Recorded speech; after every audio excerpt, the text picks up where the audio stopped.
In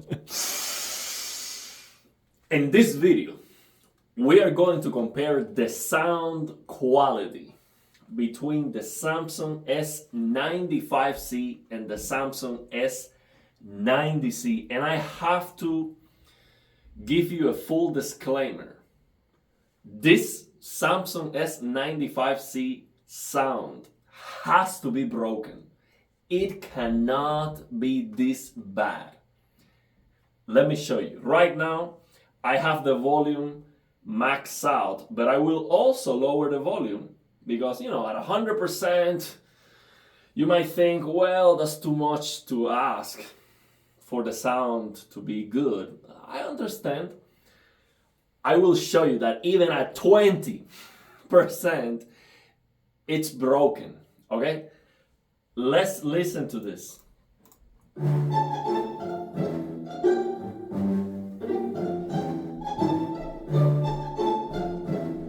Every time you hear that bass, it's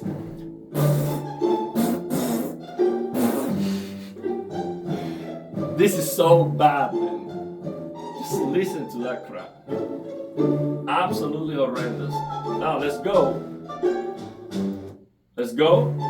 Lower the volume to 50%. It's still terrible. 60. Let's go 50. Look at that. This is terrible. 50. Okay, let's go. Let's go 30. Let's go 30.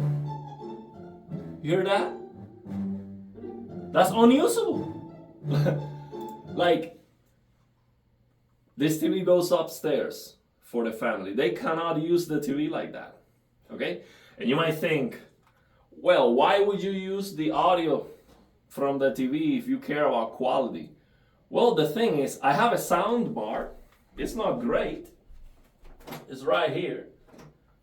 But it's inconvenient because then they need another remote because the remote is not working with the Fire Stick and all of that. So it's inconvenient. And they don't care about the quality of the sound. They just want to hear whatever they are watching. They want to use the sound from the TV, and this is unusable. So even if I lower it more, let's go. 25. Still buzzing. Let's go 20. Still buzzing. Let's go. 15. Still buzzing. No matter what, it's broken.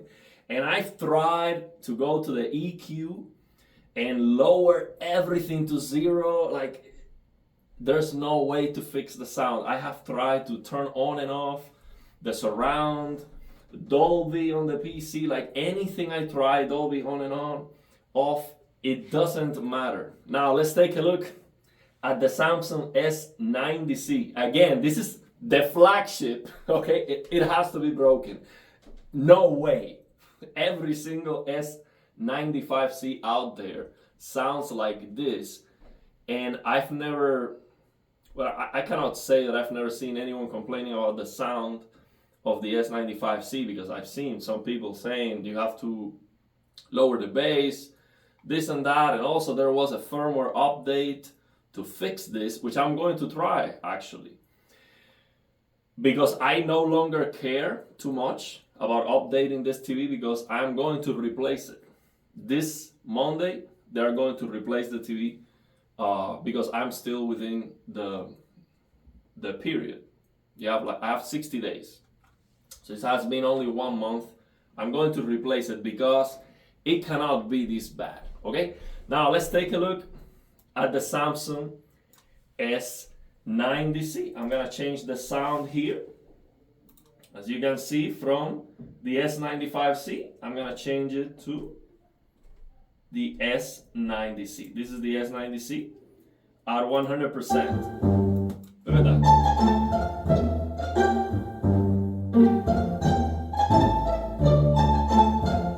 Perfect. Perfect. And it's a lot louder too. This is louder. And it's not that the bass is lacking. The bass is awesome. The sound is just absolutely perfect. And this is at 100%. Look. This is at 100% volume. No problems. Of course, if I lower it, no problem. It's just perfect. So even if the audio was not as good, when it is the flagship, but I would be okay. It cannot be this broken. Okay, I just need it to be okay. It doesn't have to be great. I just need the TV to have acceptable sound output. Okay. So again, if it was just for me, maybe I would not replace it because I would never use the sound from the TV. I would actually use it sometimes just to do something else, but to play games and stuff, I do have 4 speakers here, and I have an AV receiver, and I am using software on the PC to create a surround system that is simulated, and it's awesome for gaming. I can hear things coming from the back, and I also got a subwoofer, but it is wireless, so I still have to figure that out. So I wouldn't use it, but it's just broken, man. I have to try a replacement. Now the thing is, I am risking, the One Connect box on this Samsung S95C. So far, I have no drops, and that's more important. So maybe what I'm afraid is I will get a replacement. The audio is going to be okay, but now I might get the drops.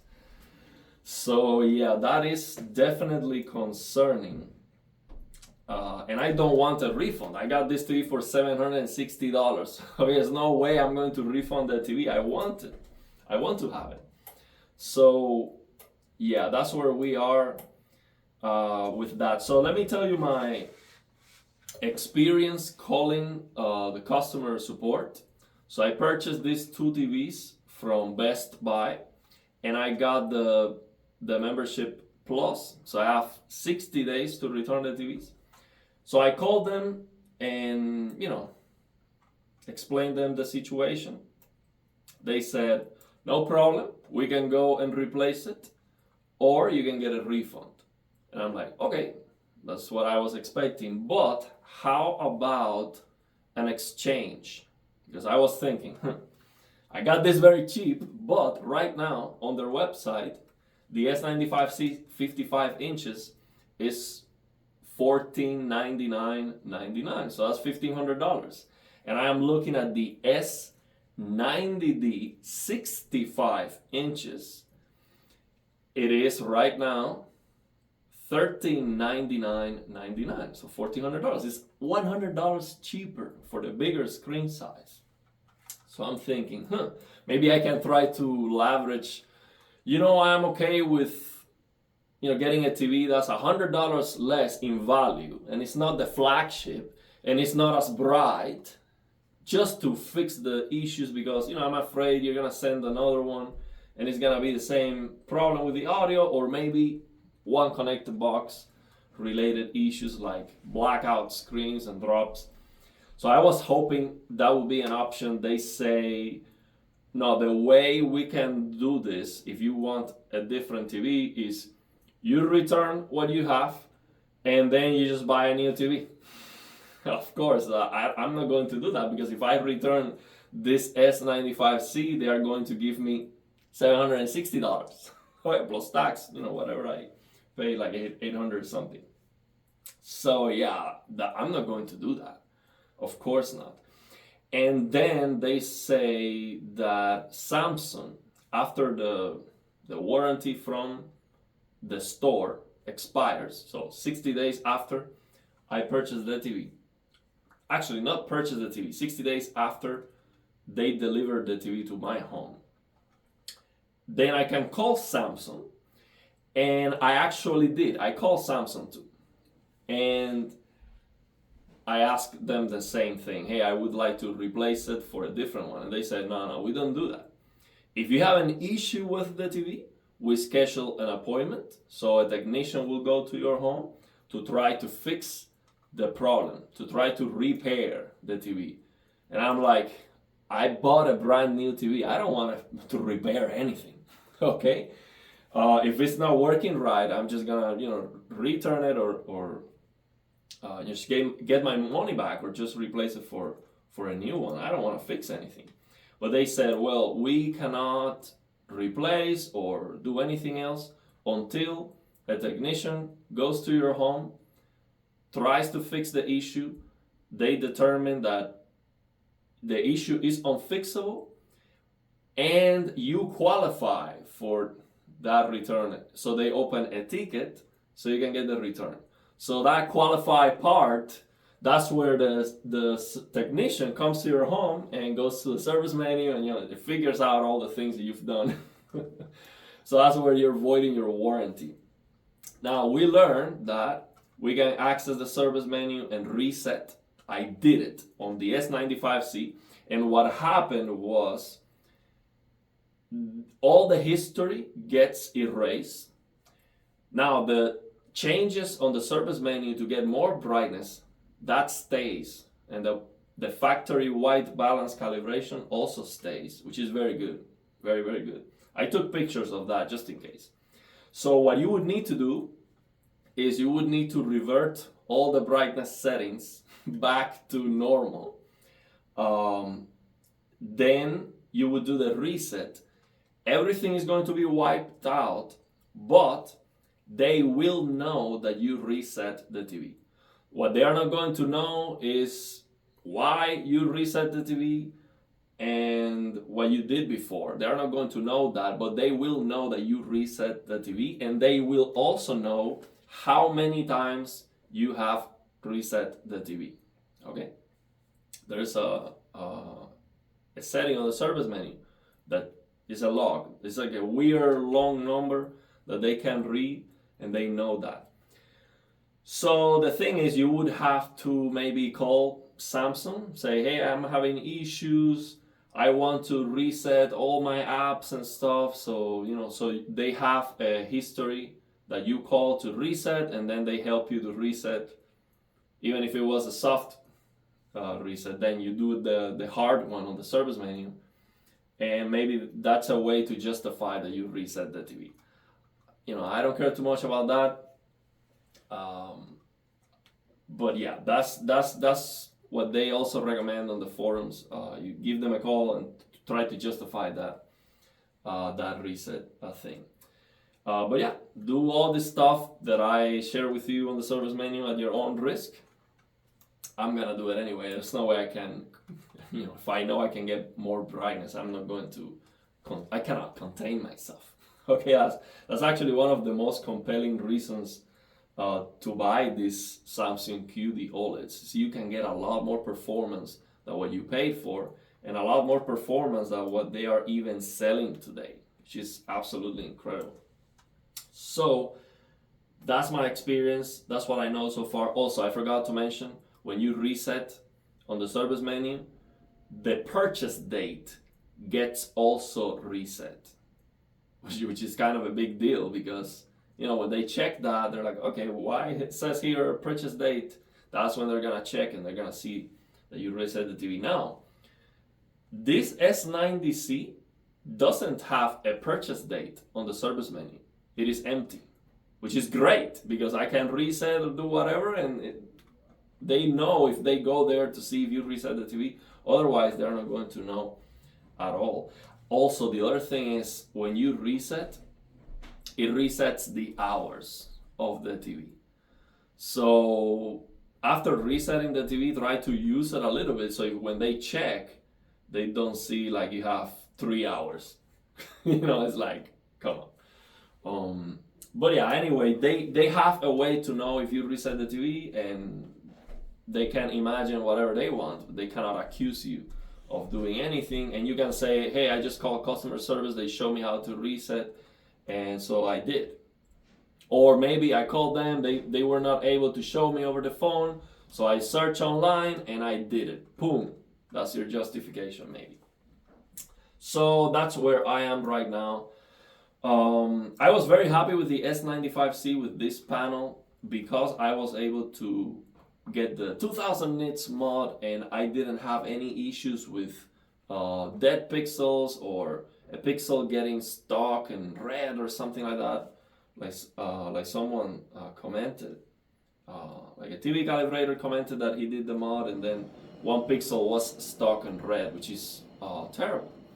I didn't have that issue, and some people did it too, and they shared, oh, it looks awesome, they don't see any issues. But of course, you do it at your own risk. So I was happy because of that.